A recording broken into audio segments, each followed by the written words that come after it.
Bonjour, je m'appelle Olivier Véran, je suis député de Grenoble, en Isère. Je suis rapporteur général à la Commission des affaires sociales et je m'occupe en particulier du budget de la sécurité sociale. Dans le civil, je suis médecin, neurologue et j'ai aussi eu, au début de ma vie professionnelle, 3 ans comme aide-soignant en maison de retraite médicalisée en EHPAD. Le budget de la protection sociale, c'est 700 milliards d'euros par an donnés pour la Sécu, pour l'ensemble des Français. C'est plus important que le budget de l'État.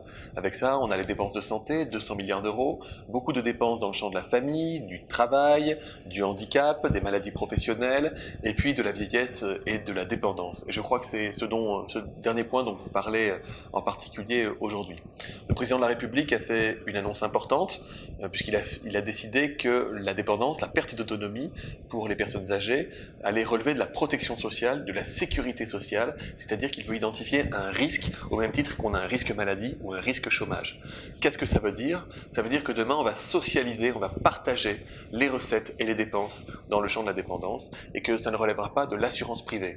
Il y a urgence pour agir, la France a pris beaucoup de retard parce que notre population vieillit, la part des 65 ans et plus va quasiment doubler d'ici à 2 à 3 décennies et ça nous met face à des difficultés, des tensions pour maintenir les gens qui le souhaitent au domicile le plus longtemps possible, des tensions sur les places en EHPAD, sur le reste à charge, c'est-à-dire sur ce que ça coûte aux familles d'avoir quelqu'un qui est en EHPAD, des tensions pour les aidants, les proches aidants des personnes âgées en perte d'autonomie.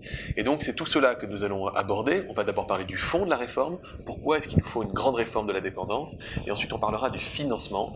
On estime qu'il faudrait qu'on soit capable de dégager jusqu'à 8 milliards d'euros de dépenses par an en plus d'ici à 2025 à 2030. Donc c'est un des gros chantiers qui s'annonce, sur lequel nous allons nous atteler. Mireille, je le sais, travaillera en particulier ces questions-là à nos côtés. Et n'hésitez pas à nous contacter, à contacter votre député pour qu'on puisse en parler plus avant. À bientôt.